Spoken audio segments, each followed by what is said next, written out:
Welcome to Meeting the Inconceivable, a podcast exploring Zen koans, dreams, and the creative life produced by Pacific Zen Institute. Pacific Zen has a legacy of preserving and reimagining the koan tradition to meet our own times. With a lively community of artists, innovators, and seekers of all kinds that extends worldwide, our mission is to create a culture of transformation through meditation, koans, the arts, and conversations about the deepest matters.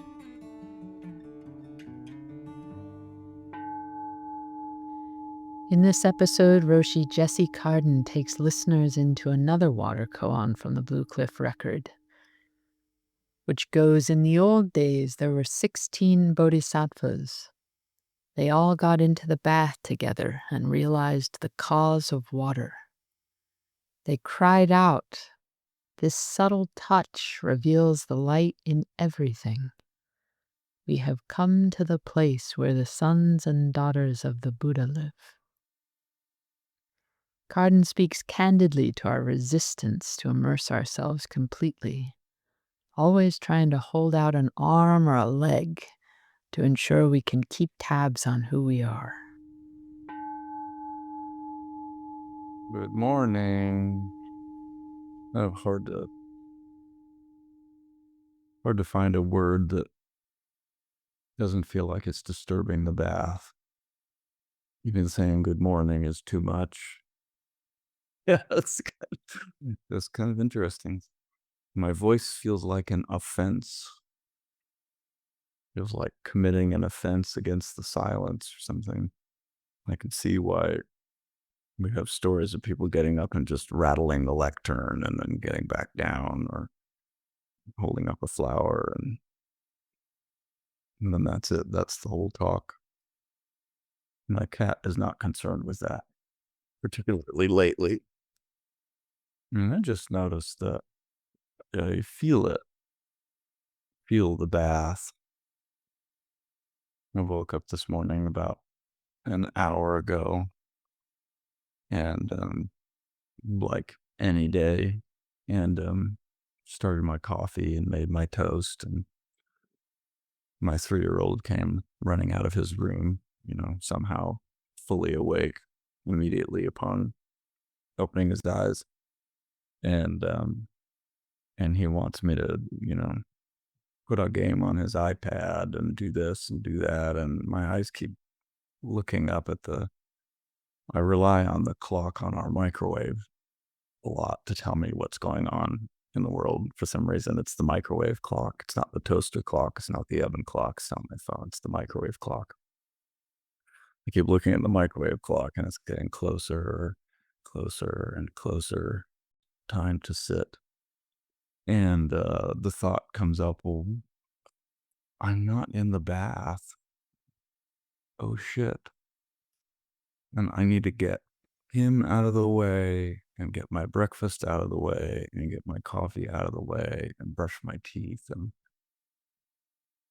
do all these other things so that I can rush to the Zendo, so that I can get in the bath, so that when I give a talk, I'm in the bath, and it's like all these requirements for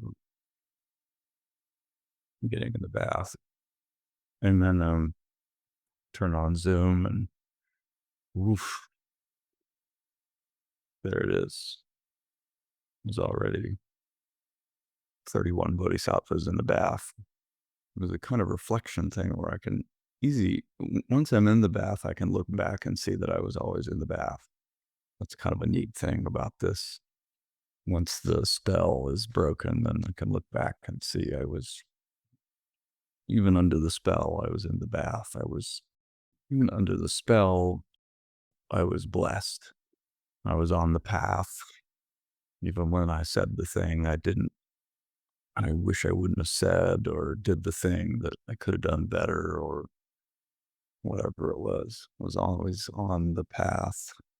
So that's a nice thing to know, I think, when we're in a session like this, or anywhere, but where we can fall into these deep holes, at least I can, and doubt and recrimination and blame and all those other things. And You can't fall off the path. Koan comes to mind. What is the way? Original mind is the way. Well, how do I turn toward it? Well, if you turn toward it, then you turn away from it. Goes on. And then, from the moment you set foot on the path, it's endlessly wide, endlessly deep. All the ways that we try to get out of it don't work anyway. That's kind of, I think, enlightenment relies on that all the ways we try to get out of awakening's inevitable, really. That's kind of nice to know, too.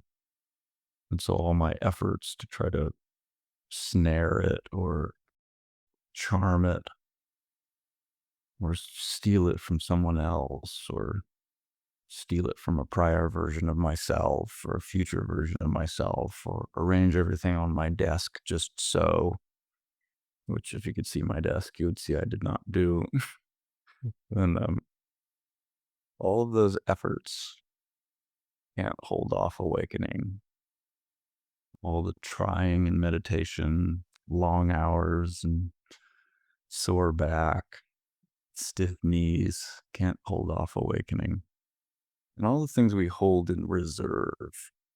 I was thinking about that as we were sitting this morning. I reserve the right to whatever it is, like the signs on, the restaurants, whatever. We reserve the right to refuse service to anyone. All the things we reserve the right to. I'm going to get in the bath, but I'm not going to, whatever it is. The easiest example for me is I'm going to get in the bath, but I'm going to prepare really carefully for this talk or something. And the kind of fun thing is, what if you don't do that? Like, I kind of consciously didn't prepare for this talk. Not even because I was trying to do a thing, but because I just noticed I just kept not doing it. It was not that. It wasn't an intentional thing. It was just noticing that my mind wasn't reserving the right to present you with somebody. I don't reserve the right to ignore what's true for me. I don't reserve the right to pretend like some of my feelings or thoughts or experiences aren't true. I reserve the right to be authentically me in every area but with my parents, with my partner, with one of my kids. I take up the path of, Tess spoke a little while ago about taking refuge, but reserving the right to not to continue to break one of the precepts. Lying, stealing, misusing sex, whatever it is. I reserve the right to whatever. And really what it is just I reserve the right to not let awakening filter into this area of my life or that area of my life. We hold some piece of us out of the bath. And it's a kind of a funny image, get into the bath and hold your arm out of it or something. Try that right now. Hold up your arm. It's good. How is that?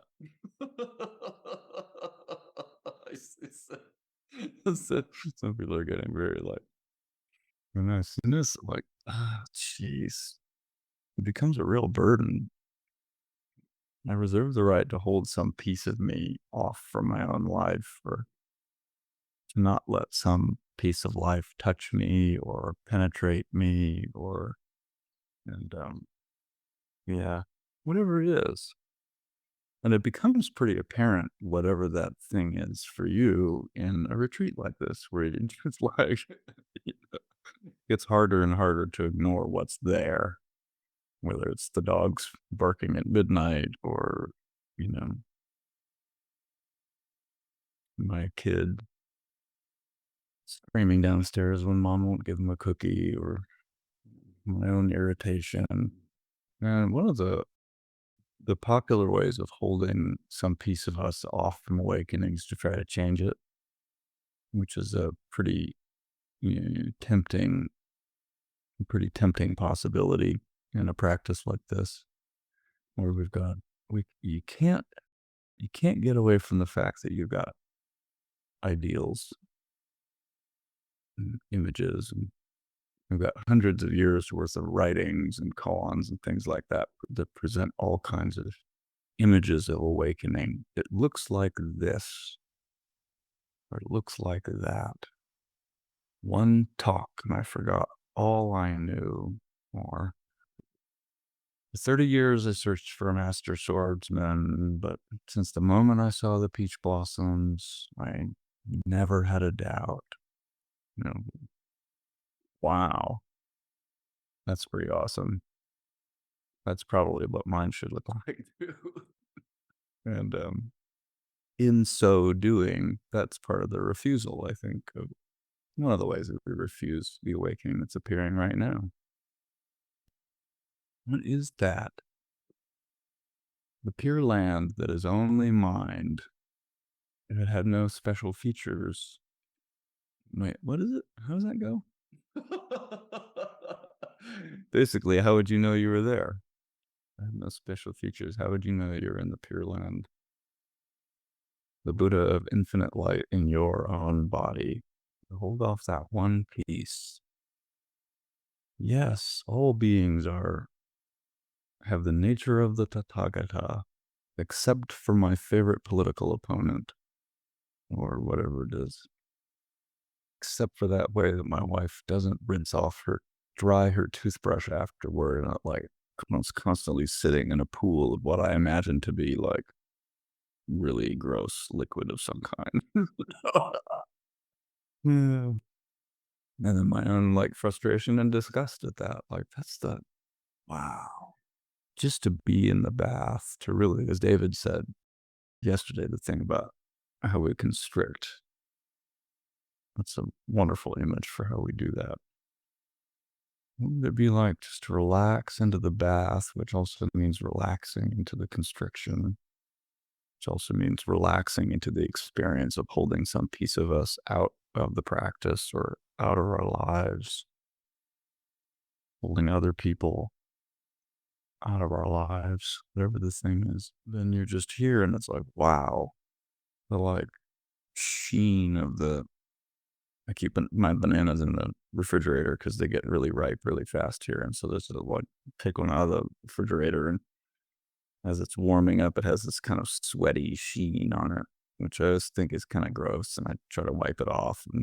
But looking at it now, it's just, yeah, the sheen of the banana that's come out of the refrigerator, awakening in a banana. So everything starts to take on that quality. And it becomes clear that that quality is always there. It's just that we're so busy holding some piece of us out of the world, reserving the right to assert the self in some way. I don't know where to go from there. But it's a kind of fun thing to start breaking our own rules. And you can do it in an intentional way, but also, and sometimes that can be helpful, but in a retreat like this, you just notice, you just wake up and you've broken one of your rules.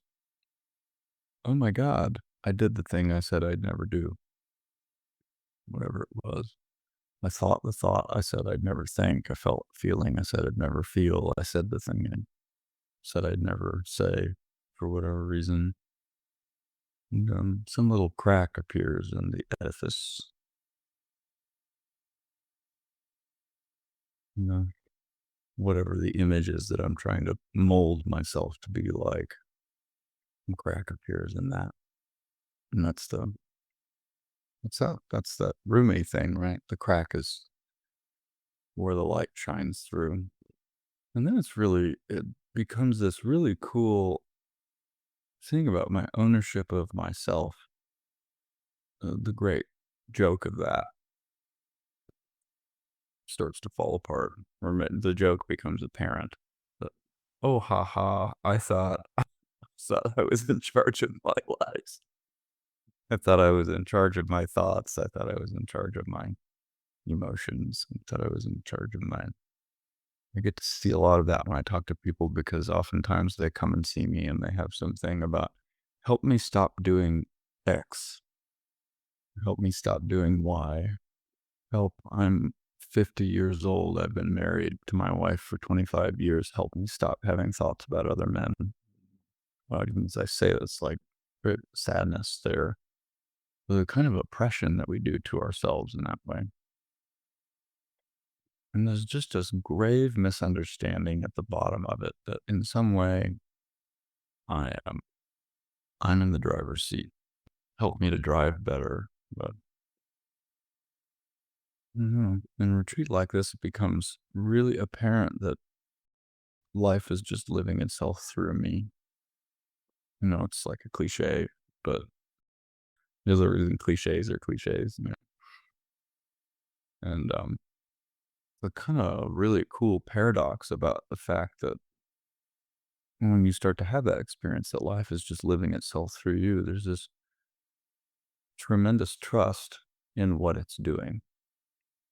And it becomes really apparent to me anyway that all those ways that I'm trying to keep things together are that's actually the genesis of the suffering and the stuckness.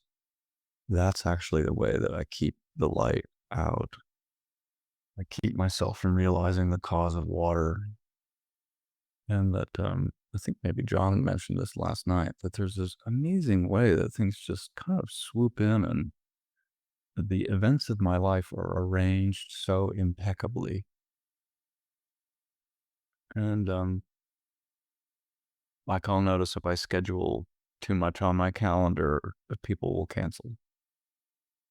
It's like really simple, and it's like it's almost kind of become reliable. I just think, well, I'll just schedule this many people because I know then this many people are going to cancel because I know that this is too much for me. Not because I think it's too much for me, but because the universe knows that it's too much for me, or it needs me for something else. And so you can start to trust that when it's time to rest, you'll just feel it. And when it's time to press on, even though you're tired, you'll just feel that too. And when it's time to shout, you'll just shout. When it's time to cry, you'll just cry, or laugh, you just laugh. I was talking to somebody the other day about he has a really irreverent sense of humor that his partner does not appreciate. The first time I met him is on Zoom, and he's got this clock behind him. And I was looking at it, and I said, "What is that clock?" And he said, "Oh, it's two." I can't remember what kind of animals they were. It was like stylized. You couldn't quite tell.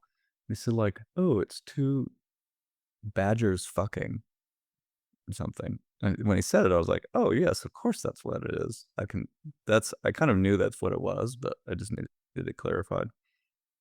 And so immediately I can tell, oh, he's that kind of person, or he has that kind of quality about him, or he's got a clock of, two cartoon badgers in coitus, in midst of coitus. And his partner does not like that sort of humor at all. She does not appreciate that. And so for him, a lot of his path is coming to realize just, well, what does the universe like to do through him? It likes to make off-color jokes. It likes to connect with people. It likes to be playful with people. It likes to be, and then he has a partner who's really not open to that sort of thing. And it's not about his partner really. That's an expression of the ways that he tries to keep the light out of himself. And the kind of interesting thing is that whatever the light is in you may not have any discernible value in the usual way that we think of value, like making body jokes. I don't know. Is there any value in that? I mean, If I take it upstairs and think about it, I can think of a lot of reasons not to make those kind of jokes around other people, or not to be flirty with people, or not to, but that's just what comes through. And so we start to trust that rather than all the kind of armchair quarterback evaluations of how things ought to be. And then I think that just feeds on itself. And it's like stepping onto the water slide. You scoot a little bit, you scoot a little bit, scoot a little bit, and then you're off. And you can kind of put your feet and hands down to slow yourself down. But once you're on the water slide, you're on the water slide. Once you're headed toward awakening, there's not really any stopping it. You try to slow yourself down, but it's just not as much fun. And it's kind of exhilarating too. It's a fun experiment. It really does come back to kind of just the crux of our practice, which is we just put ourselves in the way of it. If you want to get hit by a train, hang out on train tracks. If you want to get hit by awakening, hang out where awakening happens, which is reliably here every time. Every time awakening shows up here. Not there, not then, not when it's just here. And whatever your reasons are for why it's not here, that's okay. That's just what's here too. So Pure Land had no special features. How would you recognize it? Or no, what sort of special features would it have? Either way. And then you'll know when your talk is done. Or you'll know when something's right for you or when it's not right for you. You'll know. That's the thing about. You'll know the old Zen thing about you'll know whether the water is hot or cold. This is incredibly obvious, and you can't avoid it. While your attempts to avoid it will be eroded. That's one of the great things the water is good for. It erodes things, it breaks things down, it smooths them, it reveals things. You just keep hanging out in the bath. I'm really happy that I will be hanging out in the bath with you.